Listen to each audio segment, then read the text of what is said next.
We've been talking about this for a few weeks now. Um, Raina's here with her family. She's going to introduce everybody, and we're excited to hear what she's doing. I don't know if y'all know the connection. She's deep rooted in the BMA work, but we've had Joe here a couple of times. He was here. That's probably been a year now, right? Probably a year ago, and then their dad. I meant to ask you how your dad was doing. You could probably speak to that. He had surgery earlier at the last week of July Okay. and recovering very well, actually. Doing. That's awesome. Hoping to head back, I think, within the next 10 days to Beirut. Oh, really? Cool. He had surgery here. Yeah. Awesome. So, anyway, why don't you come and you can just tell everybody whatever you want to tell them. Thank you. Thank you. Can I bring this up a bit? Maybe closer. There we go. Yeah, it's cozier. Yeah. Okay. Thank you so much for having me. I am always very honored to be able to visit with churches that, maybe I've never visited before. But, just to see faces and hear stories of people that I know I share a lot with. And so like Pastor Cameron said, I introduce myself this way, and I always tear up when I say the last sentence, but I am a missionary who's the daughter of a missionary couple who's married to a missionary. My brother is a missionary, and I hope someday to be the mom of missionaries. I told you I'll tear up. So it is a great privilege for me to actually present myself this way. And just like Pastor Cameron said, the word missionary, we don't take it lightly, because I do believe that we are all missionaries. And if I'm here to tell you guys anything today, is that we're all in this together, in different forms, in different places, but we're doing kingdom work, and we're doing it wherever we are, in whatever capacities that are given to us. And so I'm very thankful that we get to share this.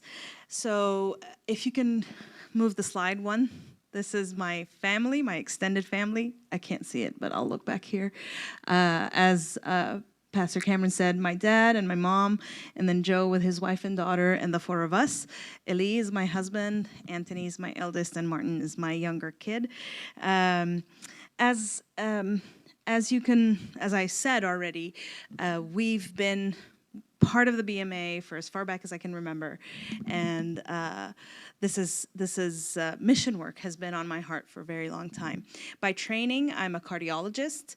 I finished my medical work in my specialty in 2016, and since then this is where my story begins on the mission field. But it began way before that, as a teenager, through the influence of different people, of course my parents, but also people from the missions office who would come and visit us and see the ministry.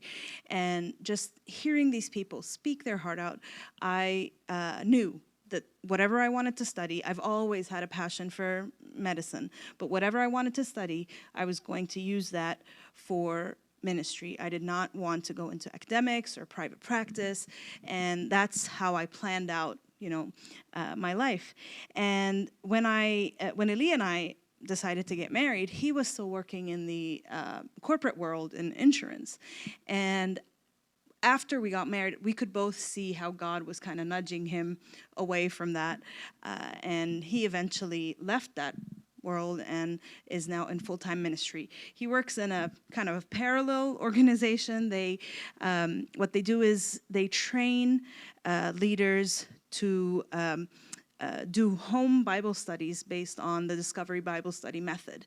And these groups that are in homes, sometimes in places where churches cannot be found, eventually grow to become a church, maybe themselves, or they multiply and people from them start groups on their own, and it just kind of multiplies that way. So he's their operations officer and is, of course, involved also in the ministry and in the training. And it's very special that we both get to do ministry together, and sometimes we even cross paths If they have any medical, things that they're doing, I help out. If I need training, I, ask him to be involved. And so this is something very special for our family.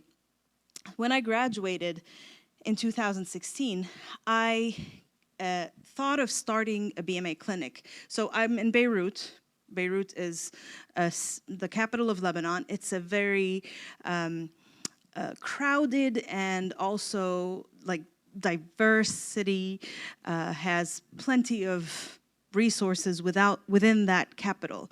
And so I thought, maybe I'll start a clinic in Beirut, a BMA clinic, and use that for ministry. But I felt that this was redundant. There were a lot of clinics already, and some evangelistic ones. So partner or eventually organizations that became partners with me, and that they were already doing that kind of work. So the added value that I was able to bring in was that usually family doctors work in these clinics and specialists want to make money. Whereas I'm a specialist and I said, okay, I'll do your cardiac care and all the specialty things that are related to the heart. And so I would partner with these clinics as their cardiac specialist, but also be part of their ministry.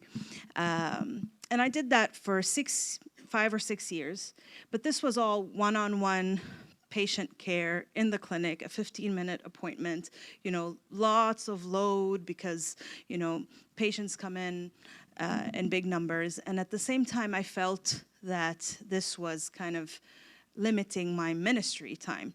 So, okay, I had a good rapport with my patient, but was I sharing the gospel? Did I have time? Was I ending up, being able to sit and speak about their spiritual life? It wasn't happening often enough. I felt this was a struggle for me, and I'll show you how God kind of answered that prayer. These 6 years that I spent in Beirut were actually some of the hardest in Lebanese history. And if you know anything about Lebanon, you know that Lebanon has had a very bad history. And so these 6 years were really the epitome of it. There was political turmoil, a huge economic crisis, very, very bad devaluation of our currency. There was fuel shortages, and so electrical shortages, just a bad, 3 or 4 years, and we could see it spiraling down. And that was all on the background of COVID, which made everything 10 times worse. And then if you saw the news back in 2020, in August, there was the huge Beirut blast, and it took out half the city. So it was a very bad time to be in Beirut. And a year later, in 2021, Eli and I felt that with all the fuel and electric shortages, we weren't sure if schools were going to open. The kids had already been out of school for 2 years because of COVID. If I had thought of homeschooling, but then we didn't have internet to actually get any resources or, take online classes. And we really felt that we were at a point where we had to make a choice for our kids' sake and for our kids' education. And that's when we decided to leave. But at the same time, we felt that since the Middle East has been such a, heavy burden on our heart, and to us, knowing the language, knowing the culture makes us quite resourceful in that area. We don't want to just come here or completely leave that area. And we chose to go to Amman, Jordan for this reason. Amman is close. It's about a 45-minute plane ride, but of course they speak Arabic and English. They have, a good Baptist school that we knew that we could get the kids in. And at the same time, we have BMA church plants there. I don't know if you know Pastor Sam Jordan. You may read about him in, different BMA publications. So he's there. He's our contact there. And it's easy for us as Lebanese people to enter and get residency permits. So there's this, ease of movement within Jordan. So we did that. We moved to Jordan, and Eli's organization actually have an office there. So it was easy for him to pick up his laptop from this office, put it in the other office, and just keep doing what he's doing, in part on the ground, but also in part remotely, and it was fine. The kids moved to a school. It's the Baptist school in Amman. It's been there since the 70s, and, that was smooth and easy. And then I go and I call the Jordan Board Association and want to get my papers in order, and they give me this long, near impossible list to do before I can apply for a medical license, because they don't want to give foreigners a chance to be employed in the medical field when their own physicians are, there's a high rate of unemployment. And I was devastated. I'm like, this is the only thing I know how to do. I don't know what I'm going to do now. I'm going to be a stay-at-home mom. You know what? I should just resign from being on the BMA team. So at that time, I was part of my dad's team. I was their medical arm. And I felt like, you know what? I'll just have to tell them I can't do what I do. And at that time, a team from the BMA office here came to visit the ministry in Jordan. And Brother John David, I'm telling him this, and he says, no, you're not going to resign. You're not going to stop. You're going to wait and see what the Lord has in store for you here. It's going to be different. It's going to look different, but you're still going to do the work. And so, of course, there's a lot of prayer. There's a lot of arguing. There's a lot of doubt. So that's at that point, I understood what you'd think back then I should have known from a much younger age. Then, just surrender it to him, and God will take care of the details. So now looking back, I can see how God really overwhelmed us with his goodness, with his faithfulness, with his guidance. And I know that had I not been reminded of that fact, I could have easily, just went down to a spiral of desperation and felt useless and purposeless. So I needed that nudge, and God just, put it right out there in my face. I began volunteering at the Baptist school, thinking that, they just needed some help in the health department and the safety issues, fire and first aid and whatnot. And I realized what a ripe field that place is. So in Jordan, you are allowed the freedom of being a Christian. There are churches, but at the same time, you can't really share the gospel freely. You have to be very wise and very careful. But within the school, you can share, because this is a Christian school. So anybody who's there by choice knows that this school has these Christian values, these biblical principles, and we talk about them, and we make use of that. So just by being in the school day in, day out, I became part of the spiritual committee that's, oversees all these different spiritual activities throughout the day for the kids, became more and more involved. And because I didn't really have a job description, I was just, volunteering whatever's needed. I had the freedom to sit with staff members, with teachers, people who are struggling, moms. We had a mom's prayer group, just different ways of ministering to the people and the families in the school. And that was, just a huge blessing for me. Sometime during the second year, I want to say, sometime during the second year we were there, the lady who's now our pastor's wife in Amman began wondering, how she can do some things to reach out to women around her in the community. She used to bake cookies and sell them, so she thought maybe I can start teaching baking classes. Then she went through this brainstorming process with me, and slowly we started thinking about different things that we can teach women to bring them in and just have them there and be able to share with them and all of that. And then suddenly I said, you know what? Wait, let's talk to Dad about this, because the women's ministry in our BMA team looks a lot like this. And this is I Am a Woman Ministries that had been going on in Beirut for 16, 17 years.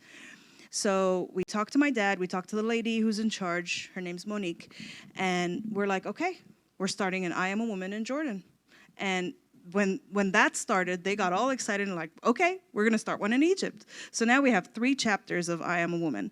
And the one in Jordan has been going on for 2 years now. The lady who's in charge is Mirvat, our pastor's wife, and I helped her because I had been a bit more oriented to the work from all those years in Lebanon before. So what we do is we give courses to women that are just some skill that they can either do for fun or just to be with community, like-minded ladies who are, going through the same things in life. Or some of them even come in and learn something and then use it to create a business an income generating business for them. But whatever the reason is, when they come in, they take a class for 4 sessions. Each session is 3 hours. And within those 3 hours, they get a 15, 20-minute break just for coffee and fellowship. But during that break, they are actually presented with a Bible message. Sometimes it's the gospel flat out. Sometimes it's just, a specific topic from a biblical perspective, or something that they had asked about that, Mervat would prepare, short devotional about. And some of them have asked for a Bible study. So now there are 7 or 8 of them that meet for Bible study. Others have been part of our conferences. There have been 2 conferences last year and this July. And, they come in, they hear all sorts of different sessions about, their spiritual life, their growth. There are some seminars. And throughout all of these things, there have been about 270 women that have gone through, even if it's just for one course. So this is just the total. Some have been there more than once. Some have been more committed. Some started out as students and then said, well, you know what? I have this skill. Can I train? And so they've become our trainers. And we have a little group of, team of trainers now that we're committed to, kind of, but also because they've become such a big part of IAW's team, now 2 of them have begun attending our church. 2 already were believers and part of our church. And it's just really this growing community. And I know that Friendship has been, supporting I Am a Woman for, I think, a year now? Something like that. And that's very, very something we appreciate. And I really want you to know how much has been going on with these women. And how much it's been, these friendships, these relationships have been opening up the chance for Mervat, for me, for others to be sharing with these women. If you want to know more about them, so we have a Facebook and an Instagram page for all 3 chapters. So you can, if you write I Am a Woman or IAW, you get Egypt, Lebanon, and Jordan. You can pick whatever you want. Jordan's social media page is the most active, because somebody takes care of it. But I've been slacking, but there are a lot of videos on there, a lot of things to see, pictures and all that. So you can do it and check it out for yourself. It's very encouraging. Next slide, please. The one after that one. As of April, I requested the BMA to change my status to a full status missionary. So now I'm no longer, I'm still within my dad's jurisdiction, kind of, because he's a regional, but I'm no longer just part of the team. I'm a missionary, a standalone missionary on my own. And so I have begun raising my own support. And this coincided with our decision to move back to Beirut. And moving back to Beirut means I can go back to my medical work. Now, I don't know how easy it's going to be for me to step away from the women's ministry, especially that there's one already going on in Beirut, but they don't really need me. They have their own team, and they're doing great as well. But I am excited to go back to my medical work, and this is what I'm here to share with you, this change and also all the different projects that I have in mind for medical ministry. My overall vision is these 2 words, restoration and reconciliation. So what I'm able to do with my medical knowledge is to try and restore the body, but I also want whatever I present these patients with to help them and lead them to reconciliation with God.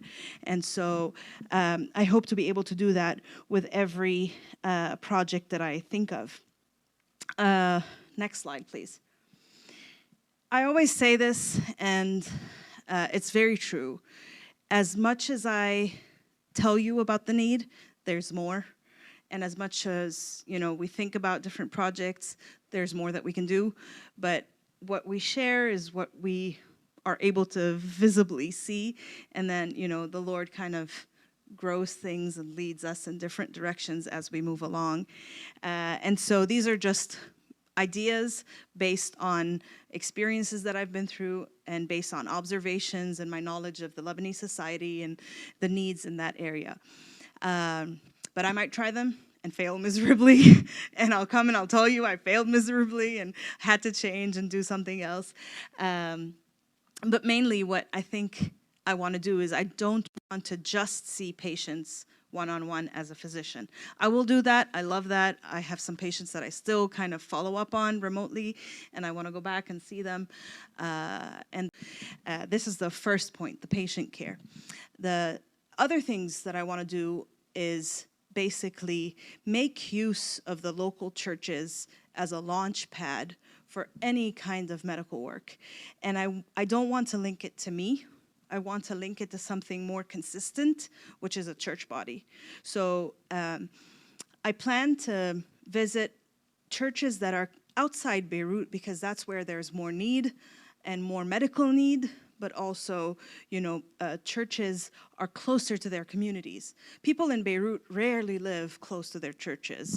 They're, at a maybe 40-minute radius because the capital is very, very trafficky and crowded, so people live in the suburbs, but the churches are in the middle of the city. Whereas areas that are up north or south or inland, usually they're like smaller villages or communities, and they have their own local churches. And if I were to be, very scientific, even the medical need there is higher because less and less physicians go and, they just all want to be in the city. So those churches, some of them actually are BMA church plants. I want to go to them and say, okay, let's partner in doing projects that target your community. One of those projects is the procedural aid. This idea is, if you guys know the website GoFundMe, it's a similar idea. So it's basically because Lebanese people do not have medical coverage besides private insurance. So if you don't have money to pay for private insurance, you are not covered medically. And you may go to little tiny clinics and dispensaries and get your, medication subsidized or whatever. But then you get to a point where you need surgery or you need like a bigger intervention or a procedure that costs a lot and you're stuck. You have no coverage for hospital, admission and all of that. So what I want to do is I want to bring these stories, and it's going to be by word of mouth. This pastor knows about this family in their village. He's going to come and tell me. I'm going to go. I'm going to visit them, probably with this pastor or with, somebody from the church, and say, give me your medical stuff. As a medical person, I can review it. Okay, I can say, this is legit. Nobody's scamming you. Nobody's overpricing. This makes sense. You do need this. And so let's see how we can help you. And then I'm going to bring that story and I'm going to come to you. And I'm going to say, this person has this issue. I checked it. I'm sure they need it. When we start, this is our goal. This is the amount we want to get. And once we have that amount, or at least part of it, I'm going to go back and I'm going to say, hey, we paid it to the hospital. I'm not going to give people cash, clearly.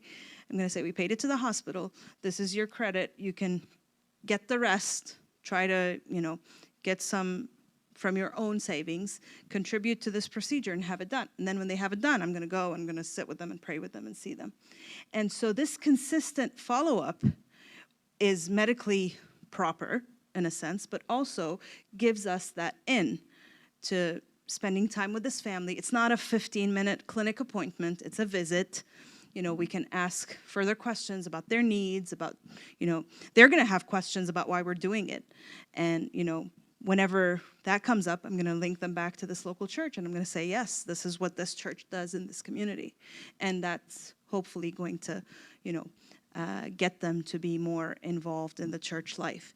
And so what I think will happen is that this will tap into people who want to support missions but can't do it consistently.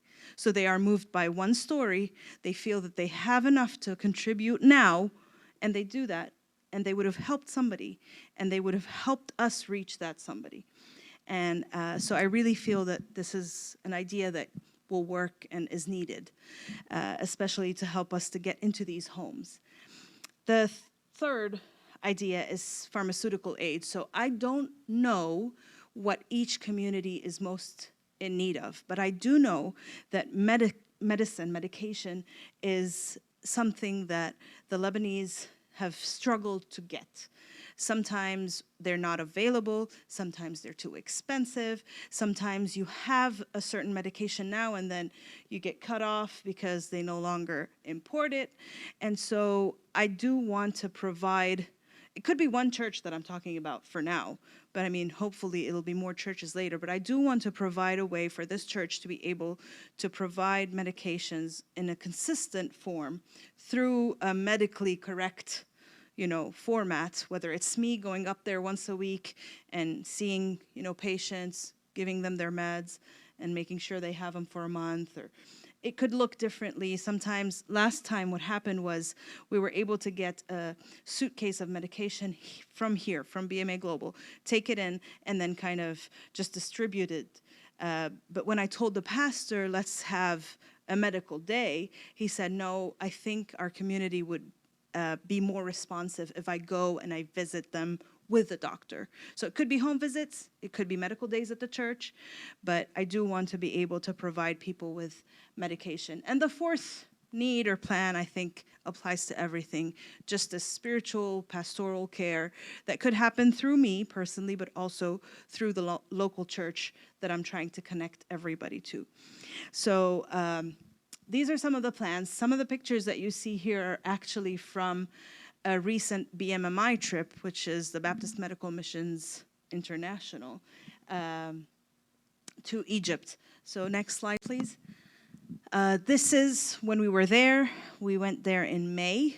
I always say we're missionaries to the Middle East because Arabic gives us that freedom to go around these different countries and serve in them in different ways.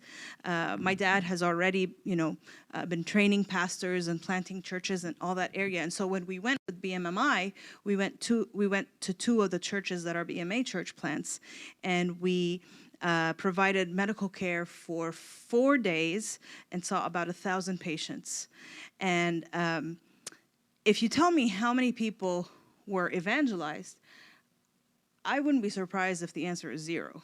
But because we're not allowed to do it openly. But what happened was there is a barrier between the communities around these churches, especially non-Christian communities, and these churches. And so what happened is that the medical team gave a reason for these people to break that barrier of fear, of misconceptions and myths about what these people do inside that building. And it gave them a reason to actually cross into and step into this building when they would have normally never, ever went in. And just by doing that, they met the people of the church, they met the pastor, the youth kind of reached out to, the patients. And it showed the community that this church is not a menace. This church is not out to get you. This church is here to serve. And we got so much feedback about this specific thing. I've been telling the story. One of the two churches in the south of Egypt, they have a tight-knit community around them. And there's this one big shot lawyer that everybody knows. He has some kind of authority in the area. And he would come up to the church, park his car, run his wheels just to get the dust up and just to be annoying and mean. And so he comes the day of the clinic and stops there, and the pastor is just like, oh no, what is he gonna do? Steps out of the car, the pastor is getting pale, and walks up to him, gives him a hug, and says, what you guys are doing here is great. And this pastor was just blown away. He ran up. I was on the 3rd floor. He ran up and he's like, I have to tell you this. You got to tell the team this is what just happened. So it might seem like something very little, but this is putting the church in a positive light in that community. And so even for me, I had not visited physically this church before, and I discovered that they have a 3rd floor in their tiny little building that has 2 empty rooms. And I'm like, oh, we're going to use them. We're going to use them. So the pastor has been traveling, but I do mean to go back and visit with him and see if we can find, even if it's just once a week, a physician or a physical therapist or anybody that can provide some kind of medical help to the community that'll just bring people in a more consistent fashion. And so BMMI trips are very, very important for what we do. This, you know, the BMMI has also been to Jordan, not recently, but they've been there before. Now that I'm going back to Beirut, hopefully as projects progress, I really hope to bring a BMMI team to Beirut as well. Syria is a special case. At this point, there's a lot of transitional things happening there, political and security-wise, and we really hope that it's moving in a direction where it'll be safe for, you know, a team to come in. There are also some pastors that, you know, partner with us, and we really, really want to be able to serve them in that way. So also pray for Syria to be a place we can actually visit. Next slide. Now, this idea is a very small one, but I think it could have some effect. For those of you who know what Joe does social media as part of his ministry. And he encouraged me to think of it this way and just, you know, throw it out there to engage with people. So what we're thinking of starting is a medical spiritual page where I would approach a medical topic with some medical trivia. People like that. People want to learn about their health and all that. But then at the same time, give a spiritual, you know, put some spiritual input about that specific topic. So for example, fear, how it affects your brain or your heart rate or whatever, but then also how to deal with it in a spiritual sense. And so I have a few ideas, want to, you know, try to see if I can come up with enough content to start putting that online. But I'm hoping it's not going to be something huge, but it's going to be something that'll trigger questions and hopefully some form of conversation online. And we'll see where that goes from there. Next slide, please.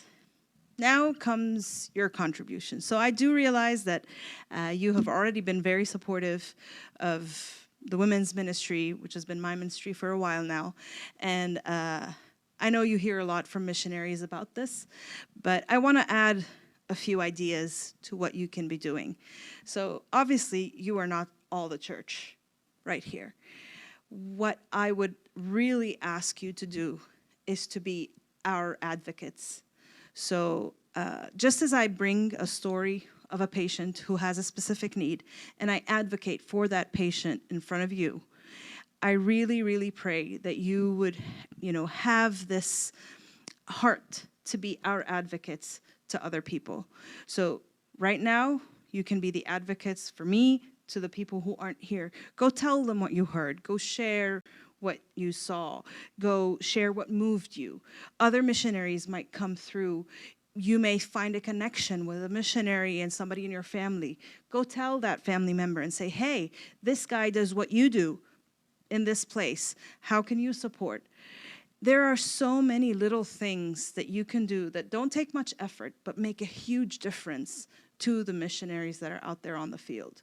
So be our advocates in your church, in your community, in your families, and this will bring fruit that, you know, you never thought could happen. Similarly, take initiative. You heard about somebody, you read about somebody, send them an email. Just reach out. Tell them we heard about what you're doing and we want to encourage you. We prayed for you this morning at church. If you're somebody who likes to, you know, go and do things, you know, hands-on, you hear about a BMMI trip, go. You don't need to be medical. There are plenty of, you know, odd errands that you can be doing, even if you don't have a medical background. You feel moved, go. See the ministry for yourself. Be involved. You can't go, but you know your grandson is a medical graduate. Encourage them to go. So taking initiative really does make a difference. One of the ladies at a church in Arkansas sent me a message saying, you know, your name came up as the missionary of the week. We prayed for you. If you're ever here, just let us know. I'm like, I'm taking appointments right now. Like, I will be there. So I was there on Wednesday, and then the Wednesday that passed, and she said something like, I was so scared writing you. I didn't know what your reaction was going to be. I said, well, I've been writing pastors and I'm terrified. Like, I don't know what they're going to answer. But it shouldn't be that way. She shouldn't be scared reaching out to me. I shouldn't be scared reaching out to her or anybody else at the, churches that are partnering with us. We're in this together. That's what I said in the beginning. And so every little initiative you take makes a difference. And when you're halfway around the world, you don't really know if your email is going to ping on the pastor's phone, wake him up from his nap and get him in a bad mood. And, just knowing that as a church, you are welcoming this person and you're ready to bring them in and hear their stories makes a big difference. But also, as they're out on the field, to know that you're praying and you're supporting them and keeping up with their news also makes a difference. Third, funds. I mean, this is by default. We can't do what we do without the money needed to do it. And we count on you to be able to support us through it. I'm so thankful for your support already. I know it's been consistent and you've been so faithful. And I really, I was talking to, I didn't get your name, Mary, earlier. And I said, I don't know if you're going to choose to keep, supporting women. That is amazing. They need your support. Or move to medical or do both. Whatever you do, as little as it is or as big as it is, once or recurrent, it is all important. The difference is that with recurrent giving, we can know how much to plan. We have a saying in Arabic that you should only stretch your legs as far as your carpet goes. So if I don't know how much is coming in, I can't budget and know how big of a step to take. That's why we prefer recurrent giving. But if not, one-time gifts, no matter how small, are still as important. Fourth, prayer. Next slide, please. What you can pray for currently, very specific prayer requests for us, is a smooth move back to Beirut. So we're going back home. I don't know what home really is, but we're going back to family. We're going back to our own house. And we're excited. The boys are happy. But they're going to be at a school that they don't remember. They used to be there as, kindergartners, but now they don't remember it. They have a couple of friends, but it's going to be new. We're going to have to leave a community of friends that we have in Jordan, a church that we love. So it's going to be an adjustment in a way. So just that everything goes smoothly. Second, as I told you, I want to partner with the local churches to be their medical arm. And that sometimes takes a lot of give and take and, communication and clearing things out and who does what. And so just the ease of that partnership to, just go smooth. I really pray that congregations are moved to actually do something. Like, I don't want to go and provide medical care for a community and not have somebody, grab them after I leave. I'm not going to be living in all of these different areas, so I really pray that there are congregations that'll embrace different people who actually may be interested in learning more about the gospel. Third, if you can't give, pray that somebody gives. Sufficient funds help us do what we do, and please pray for that. And of course, the main goal of everything we do, pray for the people that they would really be open to listening, to responding to the gospel, just to have soft hearts for that. Next, please. This is my contact info. I have cards for those of you who'd like to keep it in a physical form. I can give you those. And if you'd like to keep that QR code, you can even show it to the rest of the church. It takes you to a form where you can fill in your name and email address, and I'll add you to my newsletter. It's going to be a short one, tidbits of information. I won't bore you with the details, but just to keep you posted of what's going on in Beirut. Next slide. Okay. As I said, and as Pastor Cameron prayed, really, if I were to look back and see how things have been moving in my life and what I've learned so far, I think it has been clear to me, even if a bit late, that God really doesn't care about the specifics. He just wants us to love him, love others, and be willing to obey and humble ourselves, surrendering to him. And he will use us anywhere, anytime, in capacities that we never thought we had. When I got to Jordan, I think he stretched me. He forced me to think of things and skills that I may have just kind of put in the back of my mind, didn't want to work on. And I never would have thought I'd end up serving among women or among students at a school. That's not what I thought I would ever do, and yet I did. So just be willing to fulfill that calling of us all being missionaries wherever we are. And that kind of puts us in the same place. We're all in it together. We're all doing kingdom work. And it's a privilege for me to be doing that with you guys. My heart for the Middle East is pretty much summed up in this verse because it includes the spiritual and the physical. And I'll read this verse to you at the end. Now may the God of peace himself sanctify you completely, and may your whole spirit and soul and body be kept blameless at the coming of our Lord Jesus Christ. And this is what I pray for the people I'm working with. Thank you for listening. If you want to ask questions, I don't know if we have time, but I'm willing to take any questions. I do. Yeah, you can actually take them from my boys. I'll have them distribute them. Okay. Yeah. Okay. Sure. Okay. Any questions? You can always email me any questions you have. Thank you.